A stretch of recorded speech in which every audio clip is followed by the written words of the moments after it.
तारीख थी 6 दिसंबर 1997 की दोपहर। एक यूरी नाम का व्यक्ति अपने हाथ में एक राइफल उठाए, साथ में उसके 3 हथियारबंद लोग। इन चारों का ग्रुप रूस के जंगलों की तरफ जा रहा था। इन चारों के साथ में एक कुत्ता भी था जो इनके आगे आगे चल रहा था, और इनका जो लीडर था वो ये यूरी ही था। यूरी अपने कुत्ते को लिए हुए सबसे आगे चल रहा था।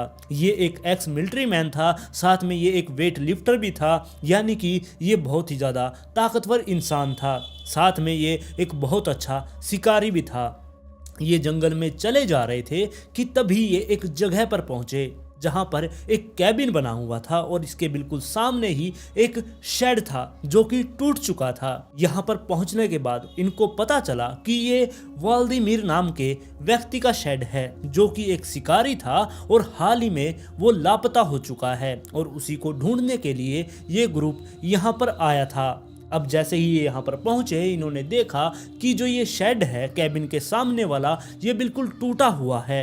वहां पर चारों तरफ लकड़ी के टुकड़े पड़े हुए थे, साथ में जिसके अंदर वो अपनी मधुमक्खी को पाला करता वो बक्सा भी वहां पर फाड़ के फेंका गया था, और तो और वहां पर बहुत सारा खून भी बाहर बिखरा हुआ था। अब जो ये यूरी था ये अब कैबिन की तरफ चलने लगता है।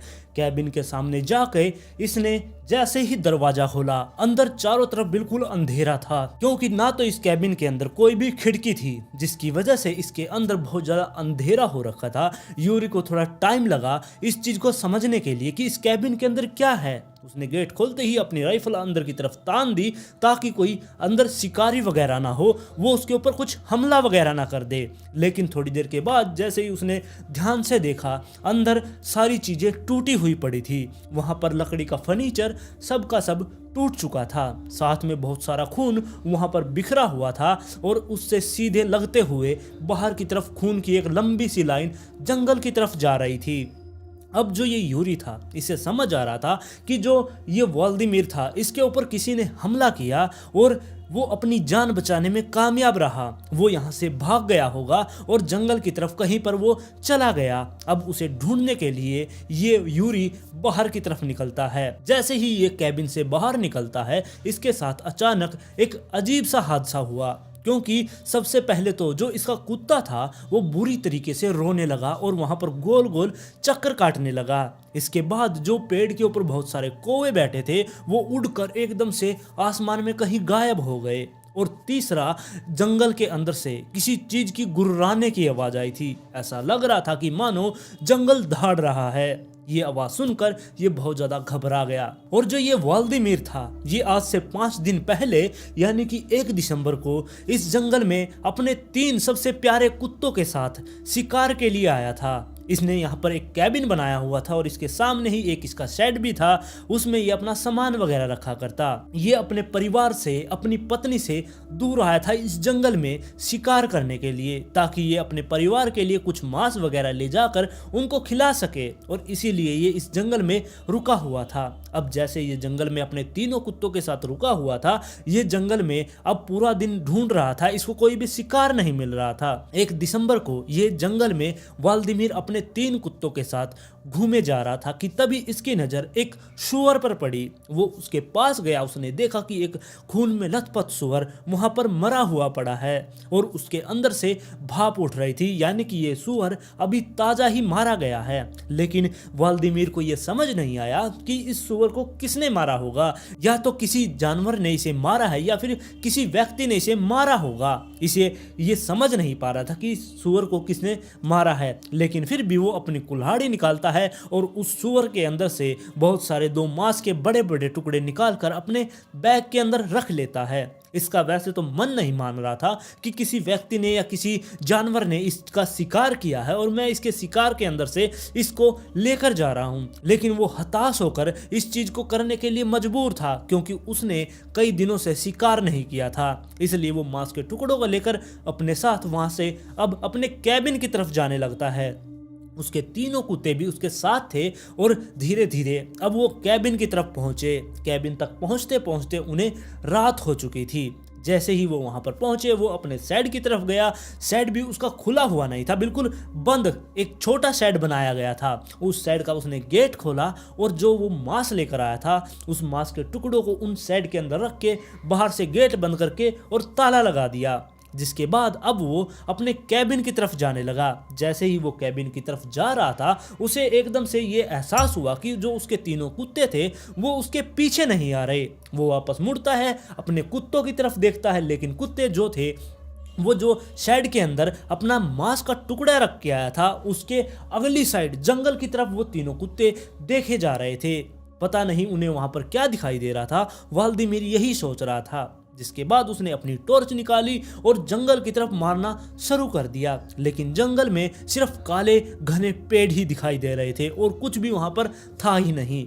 जिसके बाद व्लादिमीर उनको कुत्तों को अपने पास बुलाने की कोशिश करता है कि तुम अंदर चलो, तुम्हें वहां पर नहीं जाना, तुम वहां पर कुछ भी मत करो। वो उनको बुलाता है और उनमें से 2 कुत्ते अब व्लादिमीर के पीछे पीछे कैबिन तक पहुंचते हैं, लेकिन एक कुत्ता अभी भी वहीं पर था। वो उस जंगल की तरफ ही देखे जा रहा था और बहुत जोर जोर से वो गुर्राने लगा। और व्लादिमीर के देखते ही देखते वो कुत्ता अब जंगल की तरफ भागता जा रहा था। और जैसे जैसे वो कुत्ता जंगल की तरफ भाग रहा था व्लादिमीर अपने कैबिन के अंदर खड़ा होकर उसको चीख पुकार करके बुला रहा था कि तुम वापस आ जाओ, वापस आ जाओ। लेकिन वो कुत्ता नहीं सुनता, वो जंगल की तरफ भागता जा रहा था। व्लादिमीर भी वहां पर खड़ा अब ये देख रहा था कि वो कहाँ जा रहा है, उसे समझ नहीं आ रहा था और जंगल का काम इसलिए वो डर भी रहा था। थोड़ी देर के बाद जंगल से किसी चीज की गुर्राने की आवाज आई और उस कुत्ते के रोने की आवाज आई। जिसके बाद सब कुछ एकदम से शांत हो गया। व्लादिमीर को लगा कि जरूर उसका सामना किसी जंगली जानवर से हुआ है, जिसकी वजह से वो या तो मारा गया है या फिर वो घायल हो चुका है। लेकिन वहां तक जाने के बारे में अब व्लादिमीर सोचता भी नहीं, क्योंकि उसे डर था कहीं मैं वहां पर जाऊं और मेरा सामना किसी जंगली जानवर से हो गया तो मैं भी नहीं बच पाऊंगा। इसलिए वो अपने दोनों बचे हुए कुत्तों को लेकर कैबिन के अंदर घुस जाता है और अंदर से कैबिन को बंद कर लेता है और वहां पर आराम से बैठा रहता है। वो सारी रात यही सोचता रहा कि उसके कुत्ते के साथ क्या हुआ होगा, क्योंकि ये तीनों कुत्ते उसे अपनी जान से भी प्यारे थे। वो इनको अपने बच्चों की तरह पाला करता। अब कुछ मिनट इस कैबिन के अंदर बैठे हुए उसे हुए ही थे कि व्लादिमीर को बाहर से किसी चीज के टूटने की आवाज आने लगी, जैसे कि बाहर कोई फर्नीचर तोड़ रहा है उसका। और जिस कैबिन के अंदर व्लादिमीर रहा करता इसके अंदर कोई भी खिड़की नहीं थी, जैसा कि मैंने आप लोगों को पहले ही बता दिया था। इसने ड्रिल मशीन से इसके अंदर बहुत सारे छोटे छोटे छेद किए हुए थे ताकि ये उन छेद के अंदर से बाहर की तरफ देख सके कि बाहर सब कुछ क्या चल रहा है। अब उसी छेद की तरफ ये बढ़ता है जहां से आवाज आ रही थी इसके साइड की तरफ से। उसके अंदर से ये आंख लगाकर बाहर की तरफ देखता है। बाहर इसने देखा कि इसका जो शेड है वो टूट चुका है, उसको कोई चीज तोड़ रही है। बहुत बड़ी इसको शैडो दिखाई दी, जैसे कोई बहुत बड़ा क्रिएचर बाहर इसके सामान के साथ उथल पुथल कर रहा है। व्लादिमीर उस क्रिएचर की तरफ देखे जा रहा था। वो क्रिएचर की छाया बहुत भयानक रूप में वहां पर इधर उधर कुछ कुछ सामान फेंके जा रही थी। वो उस पूरे शेड को तोड़ देती है। उसके अंदर से जो वो सूअर रखा था उस मांस के टुकड़े को वो अपने साथ ले लेती है और उनको खाने भी लगती है। अब जो ये व्लादिमीर था ये समझ रहा था कि जिस सूअर को ये लेकर आया है ये शायद इस क्रिएचर का था, इसने ही इसका शिकार किया होगा और मैं इसको अपने साथ ले आया। अभी इस क्रिएचर को इसके बारे में पता चला और ये पीछा करता हुआ यहाँ तक पहुँच गया। इसने शेड भी तोड़ दिया, इसने अपना सामान ले लिया है और अब शायद ये यहाँ से चला जाएगा। लेकिन व्लादिमीर इस चीज में गलत था, क्योंकि वो क्रिएचर वहीं पर बैठा रहता है। जिसके बाद व्लादिमीर यही सोचता है कि शायद ये कुत्तों की गंध पाकर यहाँ तक पहुँच गया है और यहीं पर ये अब उनका वेट कर रहा है। लेकिन थोड़ी देर के बाद व्लादिमीर उसके ऊपर ही नज़र बनाए हुए था और कई घंटे बीत गए वो क्रिएचर वहीं पर बैठा रहता है। जिसके बाद व्लादिमीर को नींद आने लगी, वो थक चुका था खड़े खड़े। अब वो व्लादिमीर पीछे हटता है, अपने कैबिन के अंदर वो सो जाता है।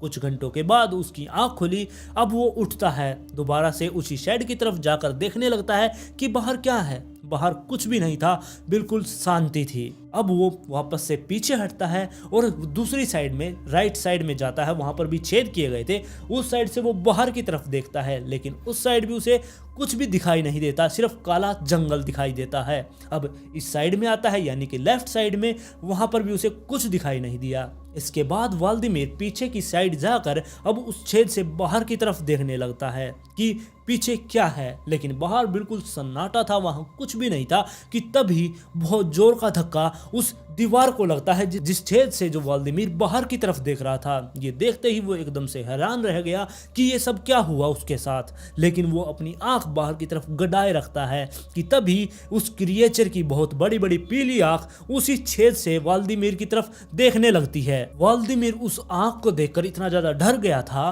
कि वो हिल भी नहीं पा रहा था, लेकिन फिर भी वो हिम्मत करके उसकी तरफ देखता रहता है। अब वो क्रिएचर पीछे हटता है और उसका चेहरा अब इसको दिखाई देता है। वैसे तो वहां पर अंधेरा था, लेकिन फिर भी उसे उसका चेहरा थोड़ा बहुत दिखाई दिया। वहां पर उसकी दो चमकती हुई पीली पीली आंखें, बहुत बड़ा चेहरा जो कि बहुत ही ज्यादा बड़ा था, उसके बड़े बड़े दांत और पूरा का पूरा चेहरा उसका खून से लथपथ था। इस चीज को देखकर वो बहुत ज्यादा घबरा गया। अब उस क्रिएचर ने अपना पंजा उठाया और सीधे ही उस कैबिन पर हमला कर दिया। जैसे ही उसने वो पंजा मारा, उस लकड़ी के कैबिन के टुकड़े हो गए। वो पूरी तरीके से नहीं टूटा, लेकिन बहुत सारा वो कैबिन टूट चुका था। ये देखकर जो व्लादिमीर था वो बहुत ज्यादा घबरा गया। उसने अपनी राइफल उठाई और सीधा ही उस क्रिएचर के ऊपर गोली दाग दी। गोली उस क्रिएचर को लगी, वो बहुत जोर से गुर्राया और जंगल की तरफ भाग गया। इस हादसे से जो ये व्लादिमीर था ये बहुत ज़्यादा घबरा चुका था। ये अपनी राइफल लेकर वहीं पर बैठा रहता है और पूरी रात उस कैबिन के अंदर इधर उधर घूमता रहता है। वो बार बार इन छेदों के अंदर से देख रहा था कि कहीं वो फिर से वो क्रिएचर आ ना जाए, लेकिन ऐसे ही ये पूरी रात निकाल देता है। अपने दोनों कुत्तों के साथ वहां पर दुबक कर बैठा रहता है और ऐसे ही सुबह हो जाती है। जैसे ही सुबह हुई ये उठता है। वो क्रिएचर अब दोबारा वापस लौटकर नहीं आया था। जिसके बाद ये गेट खोलता है और बाहर की तरफ देखता है। इसने देखा कि इसका शेड पूरा का पूरा टूट चुका है। इसके बाद इसने हवा में 2 फायर किए ताकि कोई जंगली जानवर इसकी साइड ना आए, वो जंगल की तरफ ही रहे। अब बाहर निकल कर ये देखना चाहता था कि रात को वो क्या बला थी जो इसको तंग करने आई थी। अब ये बाहर निकल कर बाहर की तरफ जाता है। धीरे धीरे ये आगे बढ़ता है। इसने देखा बर्फ के ऊपर उस क्रिएचर के फुटप्रिंट थे और ये क्रिएचर कोई और चीज नहीं बल्कि साइबेरियन टाइगर था।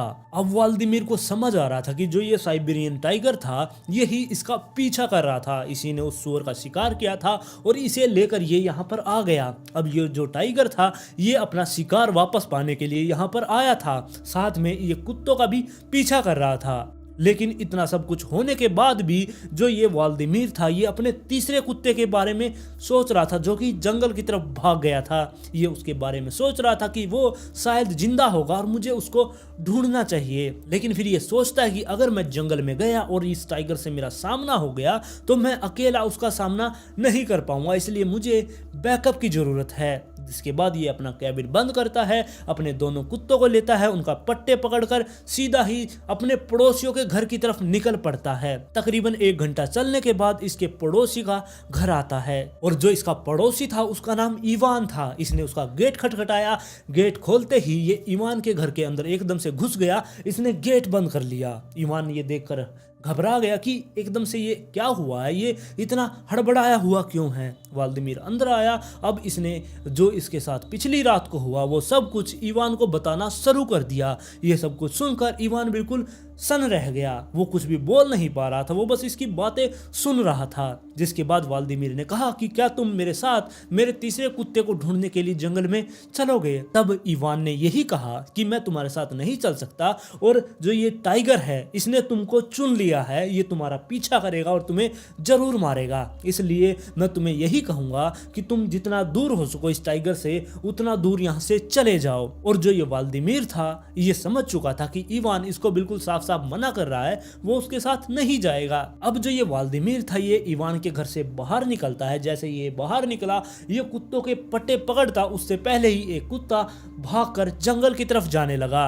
वो गुर्राता हुआ भौंकता हुआ जंगल की तरफ जाए जा रहा था। लेकिन जो ये वाल्दीमीर था ये उसके पीछे नहीं जा रहा था, बल्कि बस उसको बुलाने की कोशिश कर रहा था, लेकिन वो कुत्ता रुकने का नाम नहीं लेता। वो जंगल की तरफ भागता जाता है, क्योंकि वाल्दीमीर को पता था कि आगे जो कुत्ता जिस चीज की तरफ भागा है वहां पर वो टाइगर है और ये जोखिम नहीं उठा सकता उससे लड़ने का। जिसके बाद जो ये वाल्दीमीर था अपने ये इकलौते कुत्ते को लिए हुए अब जो भी इस इलाके में और ज्यादा कैबिन बने हुए थे उन सभी कैबिनों में जाने लगा, सब लोगों को अपनी बात बता रहा था और उनसे मदद के लिए कह रहा था। लेकिन सभी लोगों ने इसकी मदद करने से साफ इनकार कर दिया। सभी ने यही कहा कि उस टाइगर ने तुम्हें चुन लिया है, वो तुम्हें मारेगा, तुम यहाँ से बहुत दूर चले जाओ। लेकिन आखिर में जब अंधेरा छाने लगा तब इसको ये पता चल चुका था कि कोई भी इसकी मदद नहीं करेगा। जिसके बाद ये अपने कुत्ते को लिए हुए सीधा ही अपने कैबिन की तरफ जाने लगता है। जैसे ही ये कैबिन की तरफ पहुंचा इसने देखा कि जो इसके कैबिन के बाहर एक सिंक लगी हुई थी वो टूट चुकी थी, यानी कि किसी चीज ने यहाँ पर आकर फिर से हमला किया है। ये समझ चुका था कि जो वो बाघ था वो दोबारा से यहाँ पर आया था मुझे ढूंढने के लिए और उसने यहाँ पर आकर फिर से तोड़फोड़ की है। मैं यहाँ पर नहीं मिला तो वो यहाँ से चला गया। जिसके बाद वो शेड की तरफ देखता है, शेड की तरफ भी बहुत सारा सामान वहाँ पर पड़ा हुआ था। इसके बाद वाल्दीमीर अपने कैबिन की तरफ देखता है, उसने देखा कि इसका गेट खुला हुआ है। इसके बाद ये डर चुका था, लेकिन इसने अपनी राइफल उठाई और सीधे ही ये कैबिन की तरफ आगे बढ़ने लगा। ये सोच रहा था कि शायद अंदर कोई जानवर होगा, लेकिन जैसे ही गेट खोलता है अंदर की तरफ देखता है चारों तरफ अंधेरा था, क्योंकि अंदर कोई भी खिड़की नहीं थी। थोड़ी देर के बाद जैसे इसकी आंख वहां पर रुक जाती है, इसको जब साफ साफ दिखाई देने लगता है तभी इसको कुछ सुनाई दिया। वहां पर एक कुत्ते की रोने की आवाज थी जो कि बहुत सारी लकड़ियों के नीचे से आ रही थी। जिसके बाद ये वाल्दीमीर भागकर उन लकड़ियों को हटाना शुरू करता है, उन लकड़ियों के मलबे को हटाता है और इसका जो कुत्ता सबसे पहले गायब हुआ था वो वहां पर इसे मिलता है। वो कुत्ता घायल अवस्था में था लेकिन वो जिंदा था और वही कुत्ता वहां पर रो रहा था। वाल्दीमीर उस कुत्ते को पाकर बहुत ज्यादा खुश था कि उसे उसका खोया हुआ कुत्ता मिल गया। लेकिन ऐसा मानना है कि वो उस साइबेरियन टाइगर ने वाल्दीमीर के लिए जाल बिछाया था, क्योंकि उस टाइगर ने पहले इस कुत्ते को अपना शिकार बनाया, उसे सिर्फ घायल किया, उसे मारा नहीं। और इसके बाद वो उस कुत्ते को यहाँ पर लेकर आया ताकि वाल्दीमीर बाहर निकल सके और जिसके बाद ये टाइगर अपना काम कर सके, यानी उसके ऊपर वो हमला कर सके। और इसके 4 दिन बाद जो यूरी था और उसका ग्रुप था वो यहाँ पर पहुंचे थे इस कैबिन के अंदर, वाल्दीमीर को ढूंढते ढूंढते यहाँ तक पहुंच गए थे। इसके बाद जैसे ही वो कैबिन से बाहर निकलता है उसका कुत्ता रोने लगता है और वहां पर गोल गोल चक्कर काट रहा था। जिसके बाद जो बहुत सारे कौवे पेड़ के ऊपर बैठे थे वो हवा में ऊपर की तरफ उड़ जाते हैं और कहीं गायब हो जाते हैं। और तीसरा किसी के गुर्राने की आवाज जो कि बहुत भयानक थी, वो किसी और की ही नहीं बल्कि इस टाइगर की ही थी जो जंगल के अंदर से धाड़ रहा था। और जो ये यूरी था इसका काम ही था ऐसे जंगलों के शेरों को काबू में करने का। जैसे इसने ये धाड़ सुनी ये जंगल की तरफ अपनी टीम के साथ चलने लगता है। वो गुर्राने की आवाज जैसे जैसे ये जंगल में आगे बढ़ रहा था वो और दूर जाती जा रही थी। ये जैसे जैसे आगे बढ़ रहे थे रास्ते में यूरी को कुछ कपड़े दिखाई देने लगे। वो वाल्दीमीर के कपड़ों के टुकड़े थे जो वहां पर पड़े हुए थे। अब उस आवाज का तो इस ग्रुप ने पीछा करना छोड़ दिया। ये इस कपड़ों के टुकड़ों को पीछा करते करते एक जगह पर जा पहुंचे जहां 2 बड़े बड़े सर्कल बनाए गए थे जो कि लाल रंग से थे, यानी कि खून से वो बड़े बड़े सर्कल बनाए गए थे। इन्होंने जाकर वहां पर जो कुछ देखा उसे देखकर ये एकदम से सन्न रह गए। ये कुछ बोल नहीं पा रहे थे क्योंकि एक सर्कल के अंदर तो वाल्दीमीर के सारे कपड़े मौजूद थे और साथ में उसके शरीर के छोटे छोटे टुकड़े चारों तरफ बिखरे हुए थे। और दूसरे सर्कल के अंदर जो वाल्दीमीर था उसकी खोपड़ी रखी गई थी, साथ में उसकी खोपड़ी पे से पूरी की पूरी खाल उतार दी गई थी। ये सब कुछ देखकर वो एकदम से सन रह गए थे। जिसके बाद इन लोगों को पता चला कि उस टाइगर ने अपना बदला लेने के लिए इसके ऊपर हमला किया था, क्योंकि वो सोच रहा था, यानी कि टाइगर सोच रहा था कि जो ये वाल्दीमीर है ये उसके जंगल पर कब्जा करने आया है। पहले तो उसने उसके सुअर को चुराया, उसके बाद जब वो कैबिन में पहुंचा वहां पर उसके ऊपर गोली चला दी, जिसके बाद वो घायल हो जाता है और ये टाइगर इसके ऊपर हमला करने के बारे में सोचने लगता है। और मौका पाते ही उसने एक जाल बिछाया और जाल के अंदर वाल्दीमीर को फंसाकर उसकी हत्या कर दी। और आखिरकार यूरी और उसकी टीम ने उस टाइगर को पकड़कर मार डाला, लेकिन इससे पहले ही उसने 2-3 लोगों को और मार डाला था।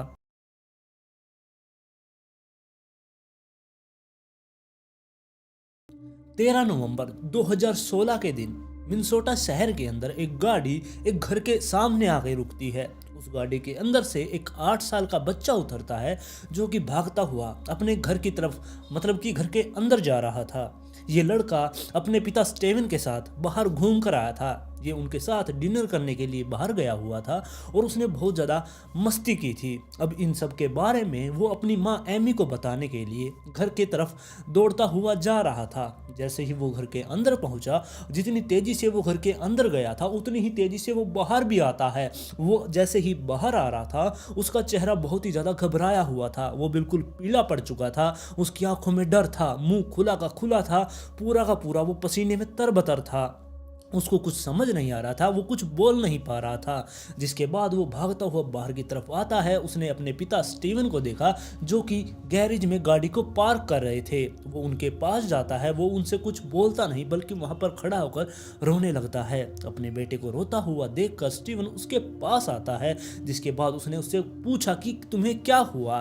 उसने कुछ बोला नहीं, बस घर की तरफ इशारा कर दिया। जिसके बाद स्टीवन भागकर अब घर की तरफ जाता है। जैसे ही वो अंदर पहुंचा वो भी एकदम से देखकर हैरान था। जो कुछ उसने सामने देखा उसको समझ नहीं आ रहा था कि ये सब कैसे हो गया, क्योंकि बिल्कुल सामने उसके एमी की लाश पड़ी थी, यानी कि उसकी पत्नी की वहां पर लाश पड़ी थी जिसके सर पर गोली लगी थी और चारों तरफ खून ही खून बिखरा हुआ था। जो ये स्टीवन था इसने अपनी पत्नी एमी को उठाने की भी कोशिश की, लेकिन तब तक एमी ने अपनी जान दे दी थी।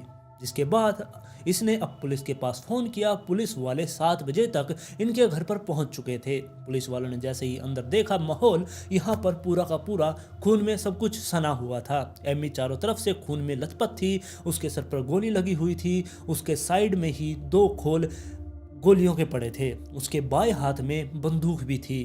पुलिस वालों को पहले तो ये मामला आत्महत्या का लगा, लेकिन बाद में उन्होंने इस चीज़ को खारिज कर दिया, क्योंकि सबसे पहला सवाल तो यही था, अगर वो खुद आत्महत्या करती तो उसके माथे पर गोली लगी थी, उसके पास में जलने का या कुछ बारूद वगैरह लगने के निशान होते, क्योंकि बिल्कुल पास से गोली चलने पर ये आम बात है कि माथे पर जलने का या फिर उसके बारूद का निशान होता।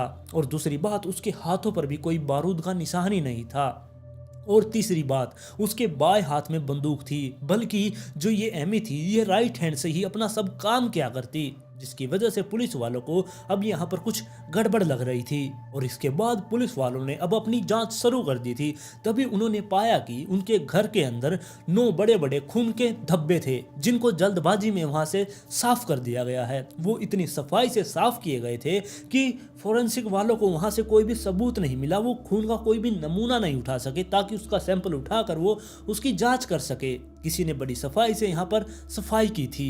पुलिस वालों को घर के अंदर से ना तो कोई फिंगरप्रिंट मिले, ना ही पैरों के निशान और ना ही कोई सुराग मिला। पुलिस वाले अब समझ रहे थे कि जिसने भी ये हत्या की है वो बहुत ही ज़्यादा चालाक हत्यारा है, क्योंकि उसने पीछे एक भी सबूत नहीं छोड़ा। उसने बड़ी सफाई से अपना काम किया और वो यहाँ से चला गया। पुलिस वालों के लिए बड़ा सवाल यही था कि इसकी हत्या कौन कर सकता है, क्योंकि इस घर में सिक्योरिटी के तौर पर सीसीटीवी कैमरे भी लगे हुए थे। ना सिर्फ सीसीटीवी कैमरे बल्कि इनके गेट पर भी सिक्योरिटी अलार्म लगाए गए थे। ऐसे बिना पूछे कोई भी इनके घर में नहीं घुस सकता था। फिर पुलिस वालों ने स्टीवन से बातचीत की। तब स्टीवन ने बताया कि जो मेरी पत्नी एमी थी उसे लगभग 6 महीने पहले किसी ने धमकी दी थी उसे जान से मारने की, जिसकी वजह से वो बहुत ज़्यादा घबरा चुकी थी। उसके मन में बहुत ज़्यादा डर बैठ गया था, वो बिल्कुल भी बाहर नहीं निकलना चाहती थी, जिसकी वजह से इन दोनों पति पत्नी ने पुलिस वालों से जाकर सलाह ली। तब पुलिस वालों ने कहा कि आप घर से बाहर ना निकले, इस चीज़ को लाइटली मत ले। साथ में उन्होंने इसको एक वेपन रखने का भी सुझाव दिया। और तभी स्टीवन ने एक बंदूक का परमिट बनवाया और एक हैंडगन अपने घर के अंदर रख ली, और वही गन अब जो ये एमी मरी हुई थी उसके हाथ में थी। फिर पुलिस वालों ने इसकी बात सुनने के बाद अब सवाल उठाने शुरू कर दिए कि एमी की मौत के पीछे क्या वही व्यक्ति हो सकता है जिसने इसको धमकी दी थी। अगर वो व्यक्ति इसके पीछे है तो वो व्यक्ति कौन हो सकता है। अब ये जांच और भी ज्यादा मुश्किल होती जा रही थी। पुलिस वालों ने सीसीटीवी फुटेज खंगालने की भी कोशिश की, लेकिन जिस दिन ये घटना हुई थी उससे एक दिन पहले से लेकर और जब ये घटना घटी उस टाइम तक की सारी रिकॉर्डिंग उड़ा दी गई थी। यानी कि जो भी कोई हत्यारा था उसने सब कुछ सोच समझकर ये पूरे प्लान से इसको मारा है। इसके बाद पुलिस वाले अपनी जांच में लगे रहते हैं। तब उन्हें पता चला कि 1 जून 2016 के दिन जो FBI वाले हैं उन्होंने इन पति पत्नी को अपने ऑफिस में बुलाया था। साथ में वहां पर कुछ पुलिस वाले भी थे जिन्होंने इन्हें कुछ बातें बताई थी। उन्होंने इन्हें बुलाकर इनसे कहा था कि आप लोग थोड़ा संभल के रहें, क्योंकि इन्होंने बताया कि इन्होंने हाल ही में किसी डार्क साइट को बंद करवाया है जो कि फेक हिटमैन प्रोवाइड किया करती। लोगों को मारने के लिए इन साइट से पैसे लिए जाया करते और इसी के अंदर जब इन्होंने इसको बंद किया और इसके डाटे को चेक किया उसके अंदर एमी का भी नाम था, जिसकी वजह से पुलिस वालों ने इसको बुलाया है ताकि इसको समझा सके कि तुम्हारा नाम डार्क वेब वाली इस साइट पर था ताकि तुम संभल के रहो। उन्होंने ये भी बताया कि जिसने एमी को मारने की सुपारी दी है वो शायद एक महिला है जिसका कहना है कि एमी ने उसके पति को छीन लिया है, उसका डिवोर्स हो चुका है, साथ में उसके बिजनेस में भी बहुत ज्यादा घाटा लगा है और तो उस महिला ने एमी को मारने के लिए बिटकॉइन के अंदर $12,000 भी उस व्यक्ति को भेज दिए थे जो एमी को मारने वाला था। साथ में उन्होंने एक पूरी की पूरी योजना भी बना ली थी एमी को मारने की। उन्होंने ये प्लान बनाया था कि वो एमी का एक एक्सीडेंट करवाएंगे जिसके अंदर उसकी मौत हो जाएगी। अगर वो नहीं मरती तो जो हिटमैन है वो उसको गोली मार के मार देगा। फिर पुलिस वालों ने ये भी बताया कि हम उस व्यक्ति की पहचान नहीं कर पाए कि वो व्यक्ति कौन था जो ये डार्क साइट चला रहा था। जिसके बाद उन्होंने एमी को संभल कर रहने की हिदायत दी। अब एमी बहुत ज़्यादा डर चुकी थी। ये बात सुनने के बाद वो सीधे ही अपने घर के अंदर जाती है, दुब के बैठ जाती है और वो सोचने लगती है कि मुझे कोई क्यों मारना चाहेगा। वो बिल्कुल एक नॉर्मल महिला थी जो अपना एक छोटा सा काम किया करती, वो डॉग्स को ट्रेनिंग दिया करती, इसकी किसी के साथ दुश्मनी भी नहीं थी, तो कोई इसको क्यों मारना चाहेगा। इसके मन में यही सवाल पैदा हो रहे थे। फिर एमी ने सोचा कि शायद इसके साथ कोई प्रैंक कर रहा है, लेकिन जो स्टीवन था उसने FBI की इस चेतावनी को हल्के में नहीं लिया, बल्कि उसने घर में CCTV कैमरे लगवाए, सिक्योरिटी अलार्म लगवाए और तो और उसने परमिट बनवा के एक गन भी खरीद ली जो कि एमी को प्रोवाइड करवा दी कि तुम इसको 24 घंटे अपने साथ रखो। और तो और एमी को यह भी कह दिया कि तुम घर से बाहर मत निकलना, चाहे कुछ भी हो जाए, तुम्हें जो भी चाहिए तुम्हें घर के अंदर ही मिलेगा। एमी भी घर के अंदर रहना शुरू कर देती है, वो भी कहीं बाहर नहीं जाती। अगर छोटी से छोटी भी वहां पे उनके घर के पास में भी हरकत होती उसके बारे में भी वो पुलिस के पास फोन करके बताया करते। इतनी सारी सिक्योरिटी के अंदर वो रहने लगी थी। लेकिन फिर धीरे धीरे टाइम बीतता जाता है और एमी के साथ कुछ भी नहीं होता, जिसकी वजह से एमी को ऐसा लगने लगा कि किसी ने इसके साथ भद्दा प्रैंक किया होगा और ऐसा कुछ भी नहीं है। अब सब कुछ ठीक है, ये दोबारा से खुशी खुशी रहने लगे थे। एमी भी बाहर घूमने लगी थी और सब कुछ ठीक ठाक चलने लगा था। लेकिन फिर 24 जुलाई को एमी के पास जैन नाम के अकाउंट से ईमेल पर एक मैसेज आता है जिसके अंदर ये लिखा गया था कि तुम्हारे घर पर इतनी ज्यादा सिक्योरिटी है जिसकी वजह से तुम सोच रही हो कि तुम्हारा खतरा टल गया है। हम एक बार तो पीछे हट गए हैं लेकिन तुम्हारी मौत होकर रहेगी, हम तुम्हें मार डालेंगे। जिसके बाद उसने कहा कि हम सिर्फ तुम्हें नहीं मारेंगे बल्कि हमारे निशाने पर तुम, तुम्हारा पति, तुम्हारे बच्चे, तुम्हारी माँ, तुम्हारा भाई, तुम्हारी बहन, सारा का सारा परिवार हमारे निशाने पर है। अगर तुम इन सबको बचाना चाहती हो तो तुम खुद को गोली मार लो और खुद की जान ले लो।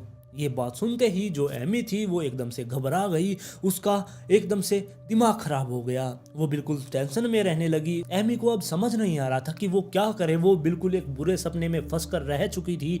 उसको अब ये लग रहा था कि वो अपने प्यार करने वाले सभी लोगों को खो देगी। इसके बाद उसने पुलिस वालों को भी इस बारे में बताया। पुलिस वालों ने उस ईमेल के बारे में जांच करना शुरू कर दिया, लेकिन जिसने भी वो ईमेल भेजी थी वो बहुत ही ज़्यादा चालाक व्यक्ति था, या फिर जो भी वो महिला थी इसके बारे में नहीं पता, लेकिन वो बहुत ज़्यादा चालाक था क्योंकि पुलिस वाले उसका IP एड्रेस ट्रेस नहीं कर पा रहे थे। पुलिस वाले बार बार यही सोच रहे थे कि ये जैन है कौन जिसने एमी को मारा है, शायद यही इसके पीछे होगा। लेकिन दूसरी तरफ जो एमी का पति था यानी कि स्टीवन, वो बार बार पुलिस वालों पर जोर दे रहा था और यही बात कह रहा था कि इसने आत्महत्या की है, इसने खुद को गोली मारी है, इसको किसी ने भी नहीं मारा। पुलिस वालों का अब इस बात से माथा ठनका, उन्हें समझ नहीं आ रहा था कि ये पति इसका ऐसी बातें क्यों कर रहा है। जिसके बाद पुलिस वालों को अब इस पर थोड़ा थोड़ा शक होने लगा। पुलिस वालों को स्टीवन पर शक इसलिए हो रहा था क्योंकि जो एमी मारी गई थी उसके बाएं हाथ में बंदूक थी, बल्कि वो राइट हैंड से काम किया करती। साथ में जब उसको गोली लगी मरने के बाद उसकी डेड बॉडी को भी हिलाया गया था। उसके घर पर जो खून के धब्बे पाए गए थे उनको भी बिल्कुल साफ कर दिया गया था, जिससे पुलिस वालों को ये पता चला कि एमी को मारने के बाद जो भी खून की साफ सफाई यहाँ पर की गई है उससे यही सिद्ध होता है कि उसने आत्महत्या नहीं की, बल्कि इस अपराध को छुपाने की कोशिश की जा रही है, उसको मारा गया है। अब पुलिस वाले अपनी जांच में ऐसे ही आगे बढ़ते रहते हैं। अब फिर से पुलिस वालों ने एमी के पति स्टीवन के साथ दोबारा से पूछताछ की, लेकिन जो स्टीवन सब कुछ बता रहा था वो एमी के जो उसकी मौत हुई थी उस घटना स्थान से बिल्कुल भी मैच नहीं कर रहे थे। वो बिल्कुल अलग बात बता रहा था, क्योंकि स्टीवन ने बताया कि जिस दिन ये घटना हुई उस दिन सुबह जो एमी है उसकी तबीयत ठीक नहीं थी, वो बिल्कुल ठीक महसूस नहीं कर रही थी। उसको मैंने सुला दिया था। मैं सुबह उठकर अपने काम करने के लिए अपने बेसमेंट में जाता हूँ, वहाँ पर मैं अपना काम वगैरह कर रहा था। जिसके बाद दिन में मैं वहाँ से बाहर आता हूँ, उसको उठाकर डॉक्टर के पास लेकर जाता हूँ। डॉक्टर से बातचीत करके उसको दवाई दिलाकर घर पर लाकर वापस से सुला दिया। जिसके थोड़ी देर बाद मैं अपने 8 साल के बेटे को लेकर उसके दादाजी के पास जाता हूँ। उसके बाद हम खाना खाने के लिए बाहर गए। खाना खाकर जब हम शाम को वापस घर पर लौटे, हमने देखा एमी सामने जमीन पर पड़ी हुई थी, उसके सर में गोली लगी हुई थी। उस टाइम पर यानी कि जो स्टीवन था उसके हिसाब से एमी 5 बजे जिंदा थी। उसने बताया कि 5 बजे उसके सर पर गोली लगी हुई थी, वो उस टाइम पर जिंदा थी। मैंने उससे कहा भी कि मैं तुम्हें डॉक्टर के पास ले चलता हूँ। लेकिन दूसरी तरफ देखा जाए तो पुलिस वालों ने जब इस चीज की जांच की और उसकी ऑटोप्सी रिपोर्ट आई, तब पता चला कि एमी की मौत तो 3 बजे हो चुकी थी। तो 5 बजे की ये जो बात बता रहा है वो सरासर झूठ है। फिर पुलिस वालों ने इस बात पर भी ध्यान दिया कि स्टीवन ने अपनी पत्नी के मरने पर कुछ भी दुख व्यक्त नहीं किया। वो बिल्कुल नॉर्मली बिहेव कर रहा है, जैसे कि उसके साथ तो कुछ हुआ ही नहीं। अब उन्होंने उनकी पुरानी जिंदगी को खंगालना शुरू कर दिया कि स्टार्टिंग में स्टीवन और एमी कैसे थे। फिर पुलिस वालों ने इनकी जांच की, तब उन्हें पता चला कि यूनिवर्सिटी के टाइम से एमी और जो स्टीवन था एक दूसरे से प्यार करने लगे थे और इन्होंने शादी कर ली थी, जिसके 20 साल बाद अब इनका 8 साल का बेटा भी था। उसी टाइम से इन दोनों के बीच में बहुत ज्यादा प्यार था। सब लोगों को इनकी जोड़ी बहुत ही ज्यादा अच्छी लगा करती। और एमी ने अपना प्रोफेशन बना लिया था डॉग्स को ट्रेंड करने का। उसने एक छोटा सा बिजनेस भी खोल लिया था। पुलिस वालों ने फिर उसके दोस्तों से पूछताछ की, तब उन्हें पता चला कि स्टीवन अपने बेटे और अपनी पत्नी से बहुत ज्यादा प्यार किया करता। वो उसको मारने के बारे में कभी भी सोच नहीं सकता, जिसकी वजह से पुलिस वालों को अब इसके ऊपर कभी भी शक नहीं हुआ था। जिसके बाद पुलिस वालों ने और गहराई तक इसकी जांच करने के बारे में सोचा। पुलिस वाले अब छानबीन करते जा रहे थे, तब उन्हें पता चला कि जो ये स्टीवन है, जो अच्छा पति बनकर दिखाने की कोशिश कर रहा है, ये बिल्कुल इससे उल्टा है, क्योंकि ये छुपकर डेटिंग वेबसाइट पर जाकर लड़कियों से बात किया करता और हाल फिलहाल में इसकी 3 लड़कियों के साथ रिलेशनशिप में ये था भी। अब इन सब चीजों को भी एमी की मौत के साथ जोड़कर देखा गया, लेकिन जो स्टीवन था उसको पहले तो इस केस से बिल्कुल आजाद कर दिया था। उसको बिल्कुल भी उसके ऊपर शक नहीं किया गया, लेकिन जब उसकी हरकतों को देखा गया तो उसे सबसे पहला सस्पेक्ट माना गया। इसके बाद जो सबसे पहला पुलिस वाला था जिसके पास स्टीवन ने फोन किया था और उसको बताया था कि मेरी पत्नी ने खुदकुशी कर ली है गोली मार के, उस टाइम पर उस व्यक्ति को याद आया, उस पुलिस वाले को, कि जब स्टीवन ने मुझसे ये बात कही थी उस टाइम पर जो उसका बेटा था वो उसके पास में ही था। वो कुछ अजीब सी बातें कर रहा था, वो बिल्कुल शांति से सुन रहा था। उसके बेटे ने अपने पिता से कहा कि क्या आप दूसरी शादी करने के लिए जा रहे हैं। वो ये बात सुनकर हैरान था, लेकिन उसके पिता ने जो जवाब दिया उससे भी पुलिस वाला हैरान रह गया, क्योंकि उसके पिता ने कहा कि मुझे अभी पता नहीं है। और पुलिस वाले की हैरान होने की बात इसलिए थी क्योंकि इस समय पर, जिस समय उसकी पत्नी उसके आंखों के सामने मरी हुई है, उसके बारे में वो बता रहा है पुलिस वालों को, और उस टाइम पर वो कह रहा है कि मुझे इस बारे में पता नहीं है। ये बात अब सीधा सीधा स्टीवन पर शक करवा रही थी। फिर पुलिस वालों ने स्टीवन का कंप्यूटर चेक किया, जिसके अंदर स्टीवन ने एक ऐसी दवाई को सर्च कर रखा था जिसको लेने से या तो चक्कर आने लगते हैं या फिर आदमी बेहोश हो जाता है।